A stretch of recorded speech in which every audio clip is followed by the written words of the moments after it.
Buen día, ¿cómo están? Bienvenidos.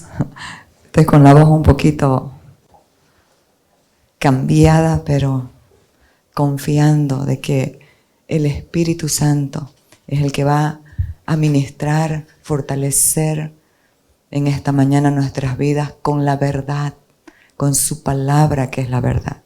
Vamos a darle gracias al Señor por permitirnos estar aquí, poder compartir lo que Él quiere hablar a la iglesia. Dios está ministrando a la iglesia. En este tiempo, en esta estación, el Señor está ministrando a la iglesia sobre volver el corazón al temor de Dios, volver el corazón al primer amor, volver el corazón a ser esos fieles administradores de todo lo que Él nos ha dado a administrar. Y principalmente lo que nos ha dado a administrar es su vida. Y esta vida necesita ser dispensada, necesita ser distribuida para aquellos que tienen sed, para aquellos que están en angustia, para aquellos que solamente saben lo que están pasando y ninguna palabra superficial o vacía los puede calmar, los puede contener. Solo Cristo, solo la palabra de Él. El título de este mensaje de hoy es Fieles administradores de las oportunidades de Dios. Dios todo el tiempo nos da oportunidades. Cada mañana nos da una nueva oportunidad de vida, porque cada mañana es nueva su misericordia. Fíjese que si despertamos a cada mañana, es gracias a Él. Si despertamos, si estamos en esta tierra, es gracias al amor, al cuidado, a la soberanía, a la protección de Dios. La Biblia describe a Dios como un rey eterno por todos los siglos. Y también muestra su soberanía, muestra su gobierno. Él es soberano sobre todas las cosas. Su soberanía es calificada porque Él no usa el privilegio que tiene de la autoridad, de la grandeza para hacer alguna cosa con favoritismos. Él es un Dios fiel. Es un Dios fiel, no tiene favoritos, tiene hijos. Nosotros somos hijos de Dios y nos ama por igual. Vamos a ver el Salmo 103. Dice, el Señor ha hecho de los cielos su trono, desde allí gobierna todo. Dios es infinito, siendo infinito se encuentra en todas partes. Él está en todo lugar y Él lo gobierna todo. Nosotros necesitamos tener una mayor claridad, un mayor entendimiento de la soberanía de Dios, para que podamos mirar su reino, cómo opera su reino, de acuerdo a esta soberanía. Porque Él es soberano. No pasa nada sin que Él lo permita. Y cuando nosotros entendemos su soberanía, vamos a vivir en descanso, porque vamos a conocer el amor de Dios en todo tiempo y en todo momento. Aquí la obra de su creación con todos sus riesgos aparentes es el resultado de su soberanía. Porque nosotros podemos decir, varias veces me han preguntado, ¿Dios creó a Satanás? No. Pero en su soberanía y en su presciencia, Él sabe todas las cosas. Y a pesar de eso, ha dado oportunidades. Dios, llamada, bienvenida. Dios creó a Lucero, un ángel, arcángel espectacular, bellísimo, dice que era acabado de hermosura. Le dio belleza, poder, autoridad. Le dio un trono para que sea su primer ministro y gobierne desde allí. Pero ¿qué hizo Lucero? Era tan hermoso y tan perfecto en su creación que comenzó a ser deslumbrado por su belleza. Y dijo, voy a subir más alto, pondré mi trono más alto que el de Dios y voy a ser semejante al Altísimo. ¿Y qué pasó? Decidió su independencia de Dios, se independizó de Dios. Fíjese cómo opera la administración de Dios. Dios en su administración opera estableciendo una autoridad delegada y a este arcángel le dio poder y autoridad para que gobierne. Pero él decidió su independencia. Se salió del eje estabilizador de la voluntad de Dios. La voluntad de Dios es un eje estabilizador, nos alinea, nos pone en balance. La voluntad de Dios. Lo que Dios permite nos estabiliza. Porque muchas veces estamos otras veces estamos muy desanimados, deprimidos, descalificándonos, pero otras veces muy orgullosos, muy soberbios. La fidelidad de Dios va a operar siempre para que podamos tener un equilibrio. Entonces, ¿qué pasó? Él decidió independizarse del amor de su creador. Pero parece que su liderazgo era muy persuasivo, que la tercera parte de los ángeles del cielo se fue con él, decidió. Este ser espectacular llamado Lucero fue dotado de libre albedrío, porque todo lo que Dios crea, nunca el Señor va a operar por la fuerza, por la imposición. Dios siempre opera con su creación por el amor, porque el lazo más fuerte que la muerte es el amor, no la fuerza, no la imposición. Entonces, con amor lo creó, pero Él decidió. Y aquí nosotros podemos ver que Dios no cesó en su propósito de amor eterno. Ahí fue que se formó el reino de las tinieblas. Ahí se formó el reino de las tinieblas a Satanás como el comandante de todos los ángeles que se rebelaron en contra de Dios. Pero Dios no cesó en su propósito eterno y comenzó una nueva creación. ¿Cuál? La creación del hombre. ¿Y cómo lo creó al hombre? Con la misma característica. Perfectos, conforme a su imagen y a su semejanza. Lo dotó de un libre albedrío. Porque el deseo de Dios siempre fue crear al hombre a su imagen y a su semejanza. Y el libre albedrío iba a ser algo esencial en la personalidad del hombre.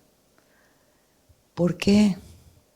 Porque como dijimos antes, Dios quería comunicarse, tener comunión con el hombre a través del amor, no de la fuerza ni la imposición. Entonces, qué importante es poder comprender que cada uno de nosotros hemos sido creados y dotados a su imagen. Esa es una honra, pero también con un libre albedrío. Pero vamos a ver a Lucero, que se convirtió en Satanás. ¿Y sabe qué? Sigue engañando y falsificando la verdad. Ese es su estratagema. Fue vencido en la cruz, pero él sigue falsificando la verdad. ¿Sabe para qué? Para que los hijos de Dios, para que el hombre no tenga ninguna necesidad de buscar a Dios, de conocer a Dios, de confiar en Él, porque Él falsifica todo. Pero hay una diferencia. Sin la vida, sin el amor, Él no conoce el amor. Sin la gracia.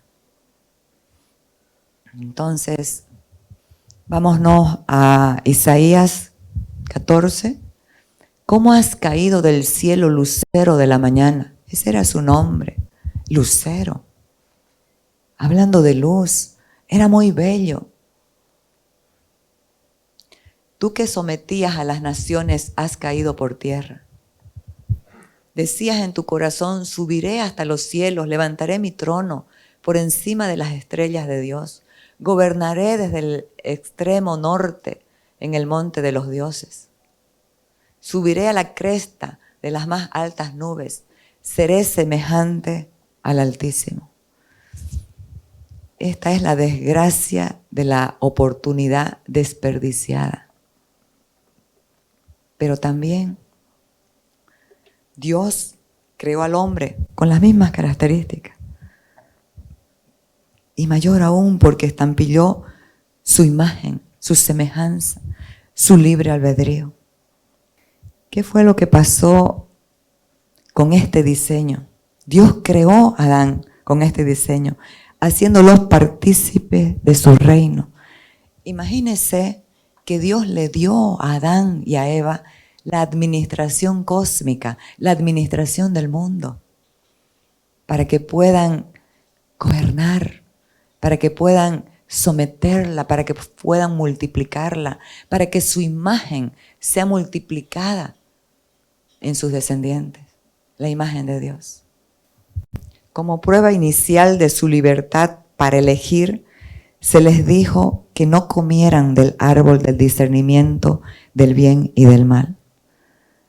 Dios los hizo libres y les dijo, no coman de ese árbol. Les advirtió las consecuencias, porque Dios es bueno. En la Biblia no solamente hay profecías hermosas, también hay advertencias. Dios nos advierte el peligro y Dios les advirtió. Pero ellos decidieron. Fue la prueba inicial de su libertad para elegir escoger, para elegir obedecer a Dios o desobedecer. Nosotros podemos decir, pero es que el árbol es Satanás. No, el árbol, la fruta o Satanás no fueron la causa de la caída del hombre. Fueron elementos que propiciaron la oportunidad para que ellos puedan manifestar su libre albedrío en fidelidad. ¿Pero qué pasó? Fallaron y desobedecieron a Dios. La rebeldía es una característica que está en el viejo hombre. El rebelarse contra Dios, el rebelarse contra la autoridad. Ya vimos en la administración de su reino cómo Dios opera delegando autoridad. Los padres son autoridad para sus hijos. Las familias son autoridad para sus hijos.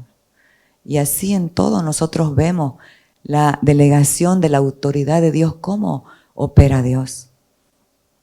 Nosotros, aquí fue la prueba de la fidelidad para Adán y para Eva, y fallaron.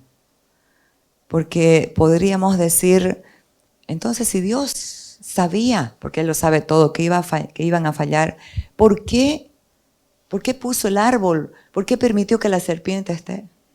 Es que no hay fidelidad si no hay prueba. No hay fidelidad si no hay prueba. Yo no puedo decir jamás, yo soy fiel o las mujeres no pueden decir, yo soy fiel a mi esposo, si nunca fue tentada a no serlo. Cuando pasás la prueba de la tentación, ahí podés decir, soy fiel a mi esposo o soy fiel a mi esposa. Siempre hay una prueba en nuestras vidas. Las pruebas son el termómetro que nos muestran nuestro corazón, nos muestra quién nos gobierna, nos muestra la fidelidad, porque estamos hablando de fidelidad en este tiempo. Fieles administradores de los misterios de Dios. Y el principal, la vida de Cristo en nosotros. Entonces, esta es la desgracia de la oportunidad desperdiciada. Ellos eran administradores, Dios los bendijo, le dio todo para que administren el mundo, el cosmos, la tierra. Pero eligieron. Pero el Señor no se rindió en su propósito eterno. Estableció en el mismo momento que ellos desobedecieron a Dios y fueron destituidos de la gloria de Dios, estableció una profecía. La simiente de la mujer, le dijo a Satanás, te herirá en la cabeza. Hablando de Cristo. Entonces, nosotros podemos ver, que este es mi primer punto, la fidelidad de Dios estableció un propósito eterno, el cual tuvo cumplimiento con la venida de Cristo, su muerte y su resurrección. Jesucristo estableció el reino de Dios en la tierra como un nuevo orden gobernante. El orden gobernante es la luz. Y dice Mateo 4, 16 y 17, el pueblo asentado en tinieblas vio gran luz, y a los asentados en región de sombra de muerte, luz les resplandeció. Desde entonces comenzó Jesús a predicar y a decir, arrepentíos, porque el reino de los cielos se ha acercado. Amados, la gente de ese tiempo, y tal vez ahora también, la gente de ese tiempo esperaban un reino diferente, un reino físico, un reino de autoridad que pueda liberarlos de la dominación romana. Pero Jesucristo vino a establecer un reino espiritual. ¿Y sabe qué pasó? No lo escuchaban. ¿Por qué? Porque el mensaje que hablaba Cristo era totalmente diferente a las expectativas que ellos tenían de lo que se debía hacer en su nación. Entonces se volvieron personas sin ojos para ver ni oídos para oír, como dice la Biblia. La respuesta a la palabra de Cristo, a la palabra de Dios que Cristo les ministraba, era incredulidad y rechazo. No tenían ojos para ver, ni oídos para oír, porque se cerraron en sus expectativas. Qué importante es someter nuestras expectativas al Espíritu. ¿Por qué? Porque cuando no se hace eso, nos enfocamos en algo, quiero, y nos olvidamos de todo lo demás. Necesitamos someter todo nuestro ser y todas nuestras expectativas y nuestros deseos a la voluntad de Dios. La voluntad de Dios es estabilizadora, tiene un balance, nos establece en un equilibrio. Es maravilloso someternos a la voluntad de Dios, pero también vamos a permanecer firmes creyendo en aquello que Dios nos ha hablado. Claro que sí. Si Dios te habló algo, Dios cuando me habla, Para mí es una ley. Yo sé que va a suceder porque Dios lo dijo. Entonces ahí, como Dios lo dijo, me tengo que parar firme porque Dios lo dijo, o porque Dios mostró una visión, o porque Dios estableció algo. Esa es otra cosa. Cuando Dios dice, vamos a permanecer creyéndole a Él, aunque venga la contradicción. Hay muchas contradicciones, pero no son malas, son buenas. ¿Sabe para qué? Para afirmar nuestro carácter, para manifestar de verdad lo que tenemos dentro, para manifestar de verdad el carácter de Cristo.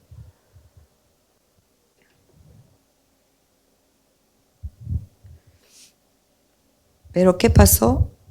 No entendieron su mensaje, no lo aceptaron, pero esa falta de entendimiento trajo el evento más glorioso que ha existido en toda la tierra, porque esta gente lo crucificó. Esta gente crucificó a Cristo, pero por el determinado consejo de Dios, ellos estaban cumpliendo una palabra de Dios, porque Cristo tenía que salvar el mundo.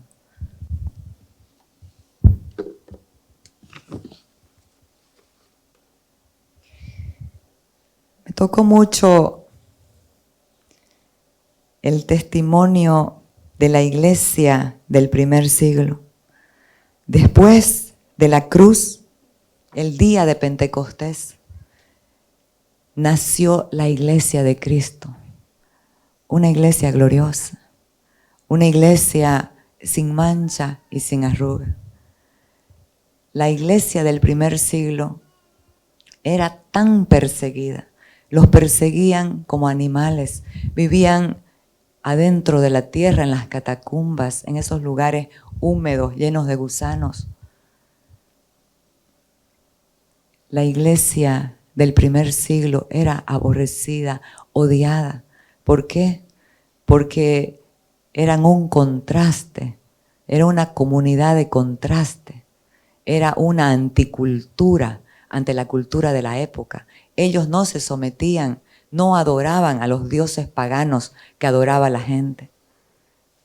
No adoraban al emperador, los tenían como algo muy ofensivo para la religión de esa época. Los tenían como gente muy exclusiva y de mente muy estrecha. Los odiaban. Y en esa cultura de revancha, esa cultura de honor, ellos esperaban una respuesta y se asombraban con la respuesta que tenían de los cristianos. Los ponían a los circos romanos donde los leones se los comían. Hacían con ellos lo que querían. Pero ¿cuál era la respuesta de esta iglesia del primer siglo? El amor, el perdón, la segunda milla. Dios quiere que la iglesia de Cristo vuelva en su corazón a ese temor reverente de Dios. Nosotros no podemos mezclarnos, por eso es que los hallaban exclusivos. Nosotros necesitamos establecer la cultura del reino. La cultura del reino, ¿dónde estaba la constitución de esa cultura del reino? En la palabra. Nosotros amamos a todas las personas, les ministramos, les predicamos el evangelio. Pero Dios le dijo algo a Jeremías. Jeremías se estaba quejando. Y Dios le dijo que se conviertan ellos a ti y tú no te conviertas a ellos. Porque nosotros somos sal y somos luz. Donde vamos, donde estemos, vamos a ser ese perfume fragante de Cristo que puede traer alivio, ánimo, aliento a las personas. Porque nuestra constitución es la verdad, es la gracia, es la palabra de Dios. Mateo 5, 38 al 41 dice: oísteis que fue dicho, ojo por ojo y diente por diente. Pero yo os digo, no resistáis al que es malo. Antes, a cualquiera que te hiera en la mejilla derecha, vuélvele también la otra. Y al que quiera ponerte a pleito y quitarte la túnica, déjale también la capa. Y a cualquiera que te obligue a llevar carga por 1 milla, ve con él 2. Amados, la gente nos puede imponer algunas cosas y podemos obedecer, pero la vida de Cristo en nosotros nos lleva a la 2ª milla. Esa ya no es obligación. Esa milla, esa 2ª milla es el amor de Dios. Y cuando tú decides dar el paso, el primer paso de la 2ª milla, algo glorioso sucede. La gracia de Dios, el poder de Dios te transforma, permite la formación de Cristo para que pueda exhalarse, para que pueda expresarse ese perfume tan glorioso que la gente necesita en este tiempo, en todos los tiempos. Fíjese cómo Jesucristo se le reveló al apóstol Pablo, pero cómo la iglesia, perseguida por el mismo Pablo, lo ayudó, oró por él, para que se le caigan las escamas que tenía en los ojos. Esa es la iglesia que Dios necesita. Una iglesia de contraste. El pensamiento del mundo dice esto, pero esta es la verdad. Compra la verdad y no la vendas. No podemos negociar con la verdad. La verdad es Cristo en nosotros.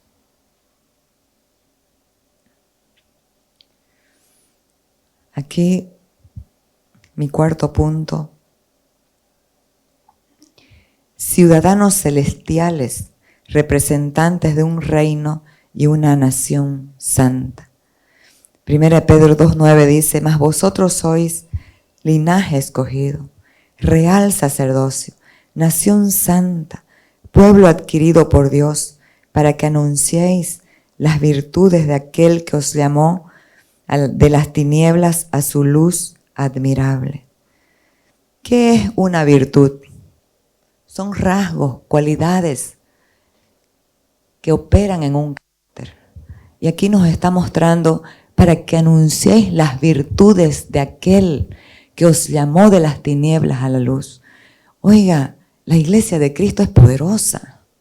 Es que si lo entendemos, cuando la iglesia de Cristo entiende su posición, entiende la autoridad que se le ha entregado, yo ahorita no podría estar predicando. He hecho abdominales toda la noche, tosiendo.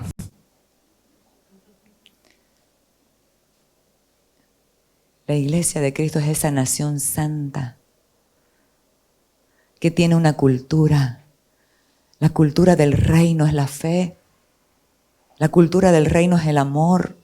La cultura del reino es la unidad, es la paz. La cultura del reino es el gozo. La cultura del reino es la pureza. La cultura del reino es la generosidad, es dar.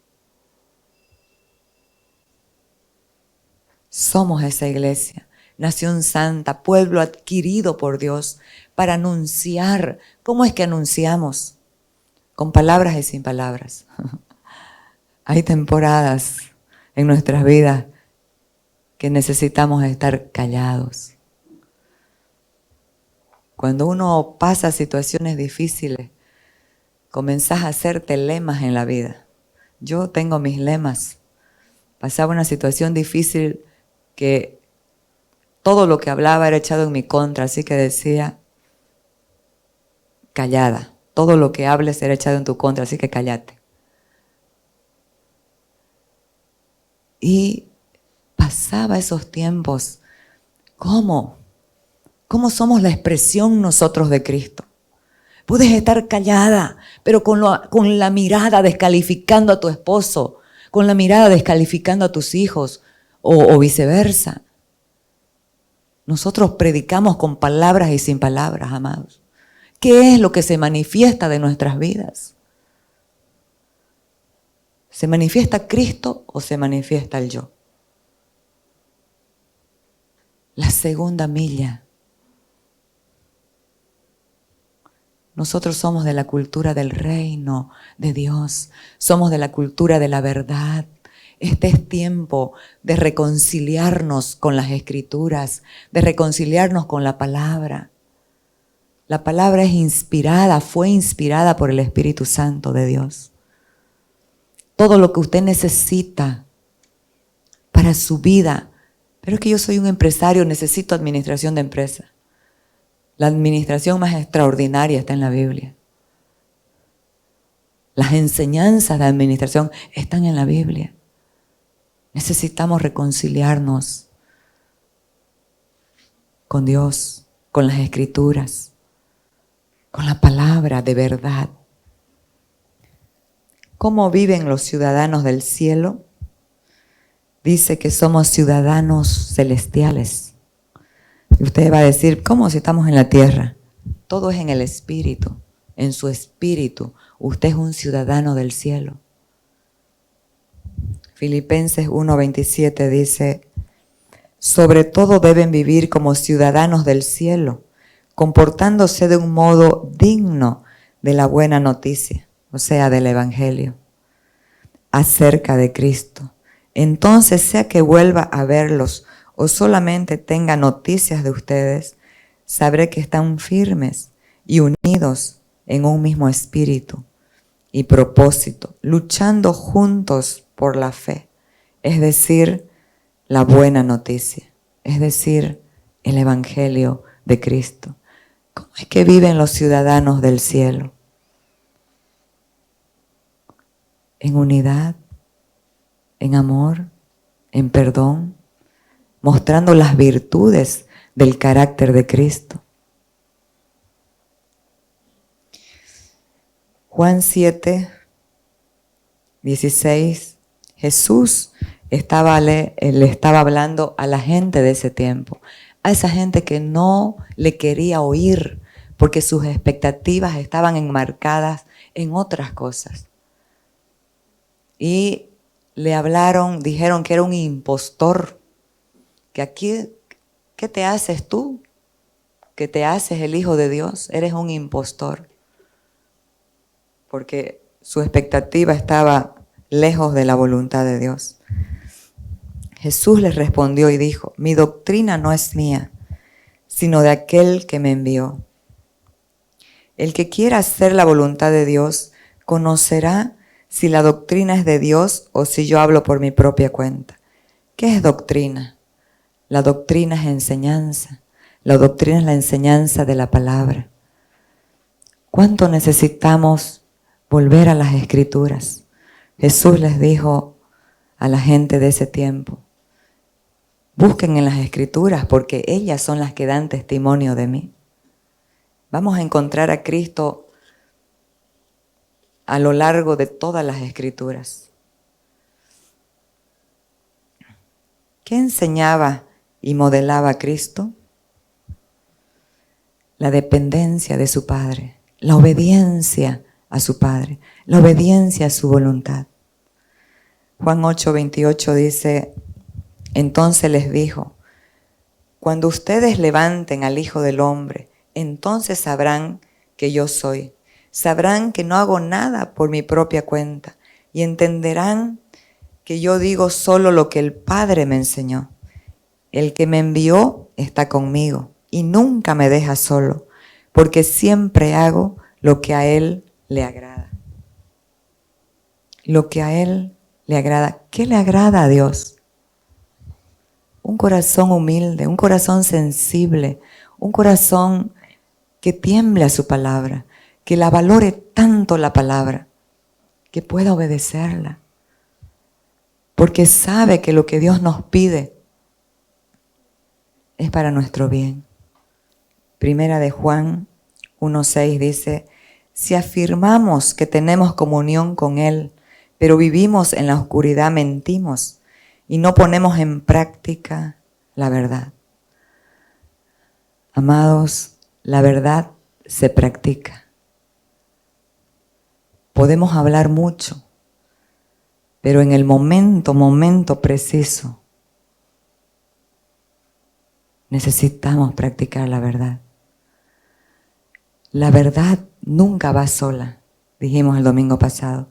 Siempre va acompañada de la gracia, porque ese es Cristo, lleno de gracia y de verdad. Practiquemos la verdad. La verdad siempre va a estar enmarcada en el amor. Mi otro punto, olor de Cristo. Dice: mas a Dios gracias, el cual nos lleva siempre en triunfo en Cristo Jesús, y por medio de nosotros manifiesta en todo lugar el olor de su conocimiento. ¿A qué huele Cristo? A gracia y a verdad. Todas las personas que vinieron a Él nunca fueron rechazadas. Todas las personas que vinieron a Él sinceramente fueron renovadas, fortalecidas en la verdad. Cristo huele a verdad, a gracia, huele a amor. Es un perfume muy fragante. Ese perfume es Él. Cristo huele a empatía, a compasión.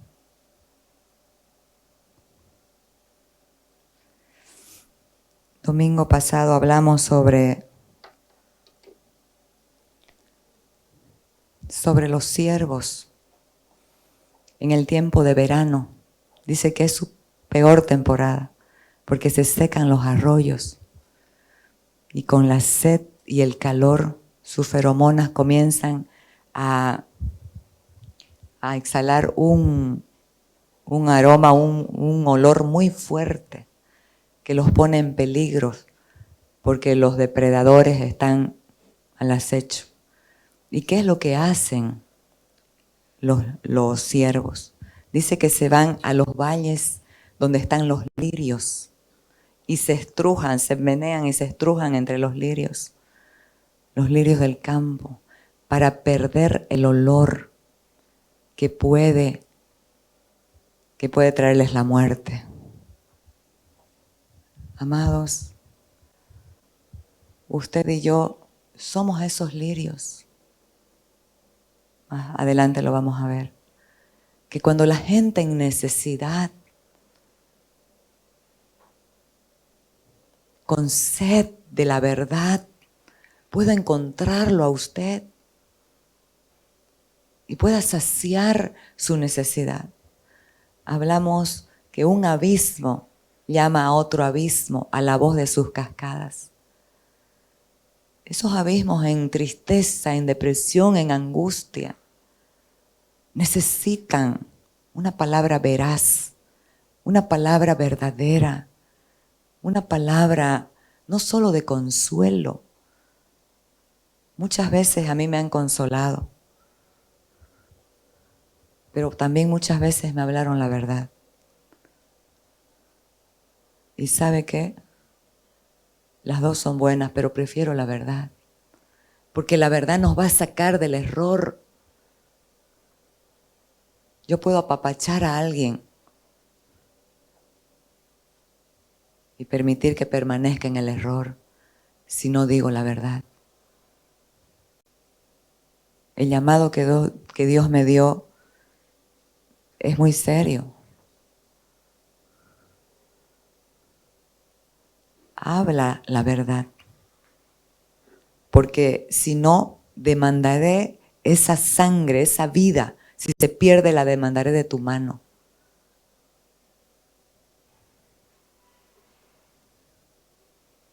Yo tengo eso muy en mente, muy en cuenta. Y por eso quiero ser fiel administradora de los misterios que Dios me da. El gran misterio es la vida de Cristo. Para ministrar la compasión, pero también la verdad. Para salir del error. La verdad nos hace libres.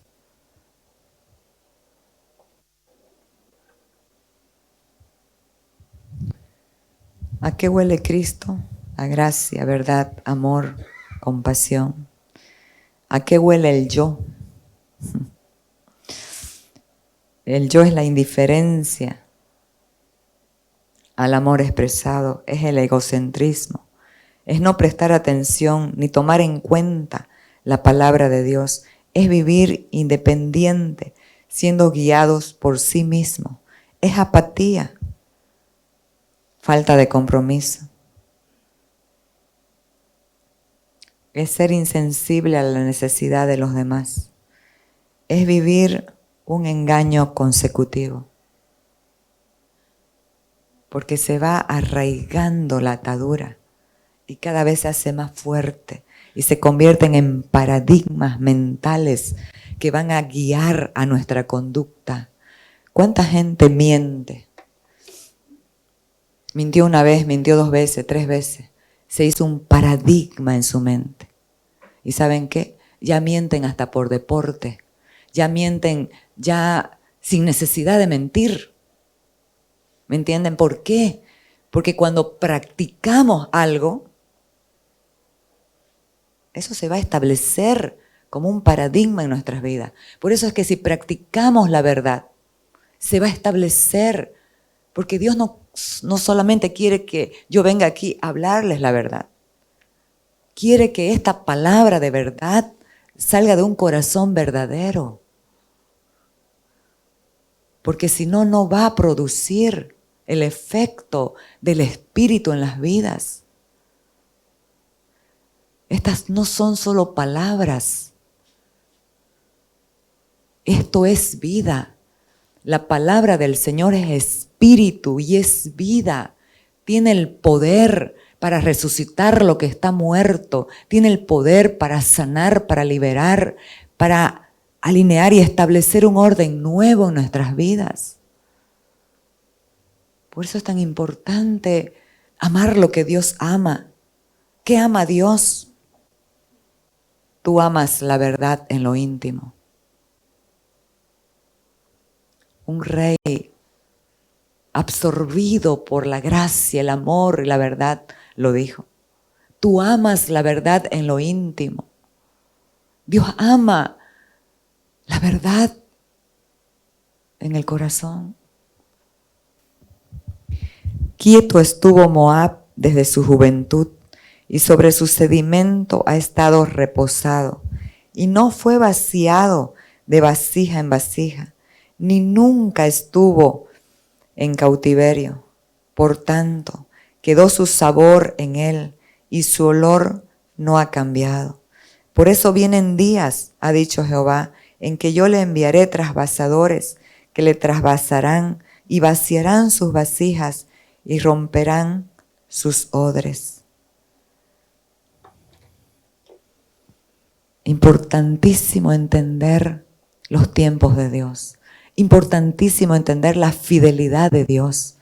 Nuestras peores temporadas son en base a la soberanía fiel de Dios para librarnos de nosotros mismos, para librarnos muchas veces de la muerte, para librarnos de vidas fútiles, de vidas sin sentido, sin propósito.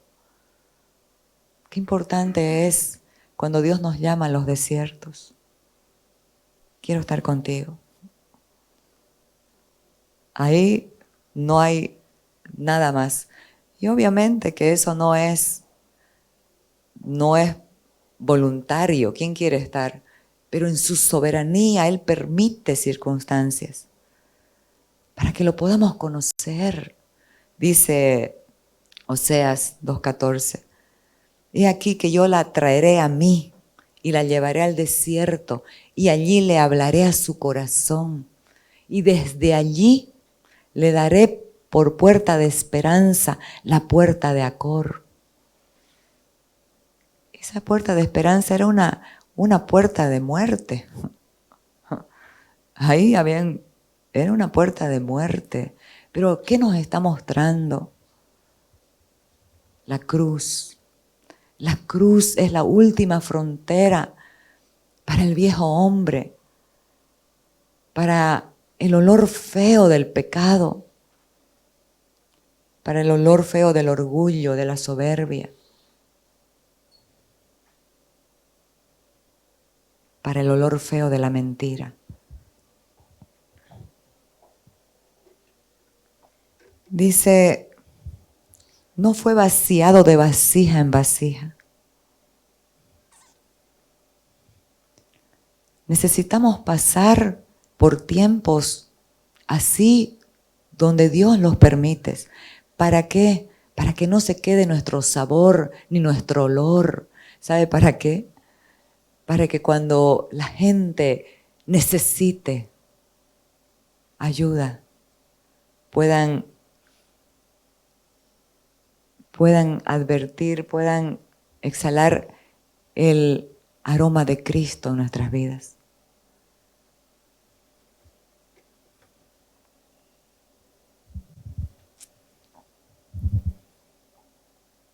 Dice, por tanto, quedó su sabor en él y su olor no se ha cambiado.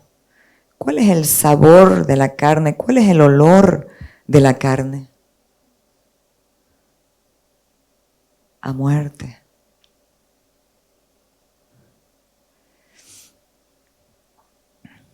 Aquí son necesarios los tiempos de desierto, pero también los espinos.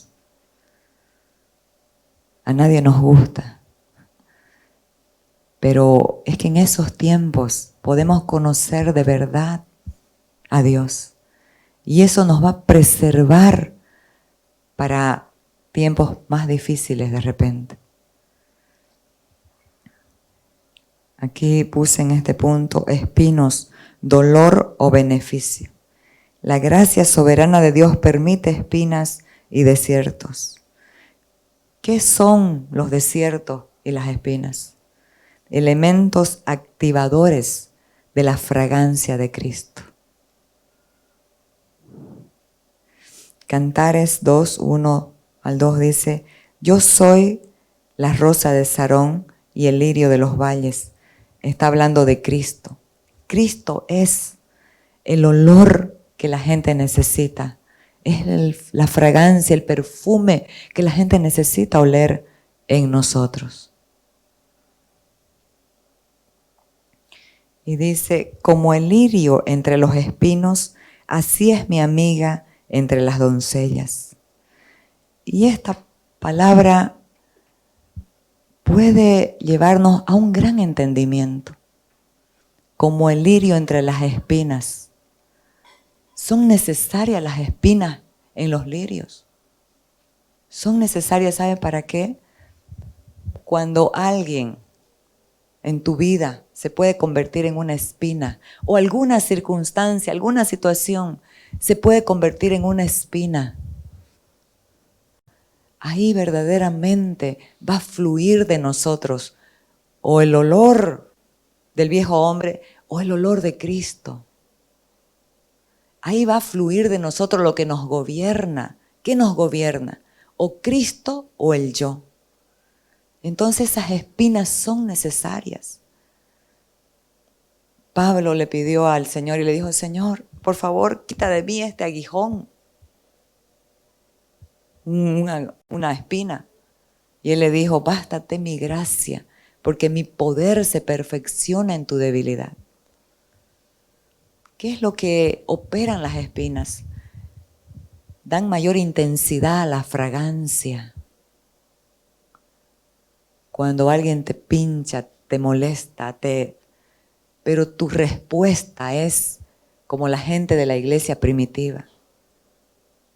Amor, perdón, paz.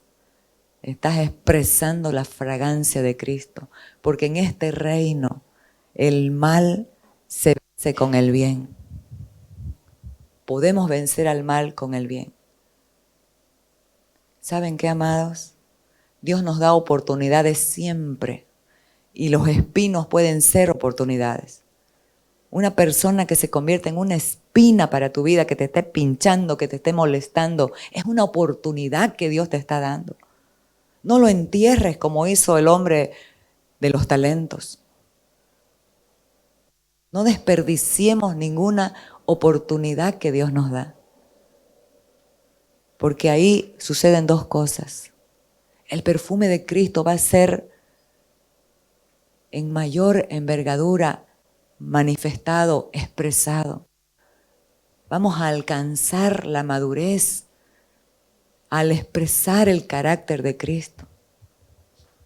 Pero también esa otra persona va a ser transformada, va a ser cambiada.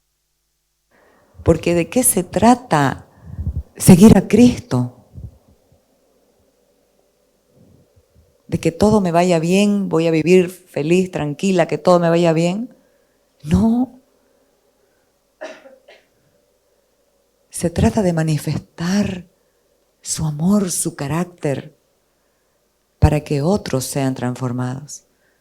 Así como los siervos salvaban sus vidas estrujándose en los lirios, así hay gente necesitada. Gente que lo único que necesita es a Cristo. Entonces, estos son tiempos de romper, quebrantar ese odre viejo que no permite el vino nuevo. Porque dice el amor de Dios, mandaré trasvasadores que lo vaciarán de vasija en vasija y romperán sus odres.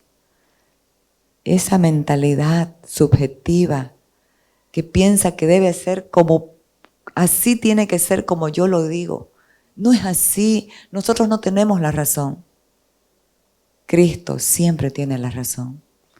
Sometámonos a su amor, a su soberanía, a su voluntad, a su cuidado.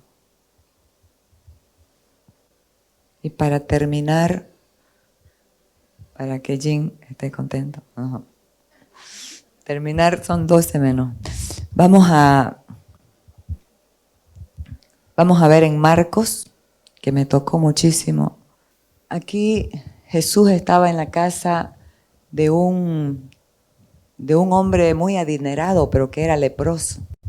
Había sido invitado a comer. Y estaba sentado a la mesa y vi una mujer con un vaso de alabastro. Investigué qué era el alabastro. Dice que es una piedra blanda, transparente, que la utilizaban para hacer vasijas, pero también para hacer columnas, vasijas decorativas, columnas decorativas. Entonces dice que con un vaso de alabastro de perfume de nardo puro, de mucho precio, y quebrando el vaso de alabastro, se lo derramó sobre su cabeza. Dios no quiere que seamos solamente vasijas decorativas, que nos veamos bonitos ante los demás. Quiere que sí que nos veamos bonitos ante los demás, pero que lo que fluya de nuestro interior sea ese perfume de Cristo. ¿Sabe por qué? Porque ese corazón fue quebrantado una y otra vez. Y en cada tiempo de quebrantamiento respondió al amor, al perdón, a la segunda milla. Es necesario romper el frasco para que el perfume se expanda, se pueda advertir en todo el ambiente. Eso también hizo la hermana de Lázaro. Jesús estaba invitado después que Lázaro resucitó. Eso lo vemos en Juan 12. Y María rompió un frasco de alabastro, de nardo purísimo, así como esta mujer, de mucho precio. Amadas, necesitamos, amados, necesitamos de verdad a cada día de nuestra vida reconsagrarnos a Dios, someter nuestro corazón, nuestra mente, nuestra alma a su voluntad. ¿Cuándo es que un corazón se quebranta?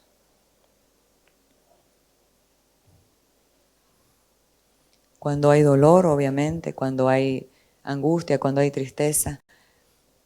Pero ¿cuál es la respuesta a esas situaciones? Ahí verdaderamente algo se rompe. Porque nos pueden hacer de todo, pero si la respuesta es la misma que hacíamos antes, no se va a producir ningún rasguño en ese frasco de alabastro. Pero si la respuesta es conforme a la voluntad de Dios, es ahí donde se opera un corazón que permite que Cristo lo gobierne. Es ahí que nos volvemos esos abismos que pueden ministrar las profundidades de las personas con tanta necesidad como vemos hoy. Así que vamos a darle gracias a Dios por este tiempo y pedirle que seamos fieles administradores en las oportunidades que Él nos da. Una oportunidad siempre la vemos como algo muy bonito, pero no estamos entendiendo lo que hay detrás de una oportunidad fea. Parece feo, pero ahí hay algo muy poderosísimo que si lo entendemos, algo va a operar en nuestro interior. ¿Y sabe qué? Vamos a descansar, vamos a ser liberados. Un corazón quebrantado nunca más va a estar en una posición rigurosa, inflexible. Va a ser tan sensible, tan humilde. Y ese es el descanso de nuestras almas. La humildad, la mansedumbre. No es mi razón ni mi derecho, ese es olor del yo. Es estar dispuestos a perder para ganar. ¿Qué ganamos? La formación de Cristo. ¿Qué va a evaluar el Padre al ministrar esa herencia que ya nos entregó? ¿Cuánto de Cristo se formó en nosotros? ¿A qué olemos? ¿Olemos a Cristo o olemos al yo?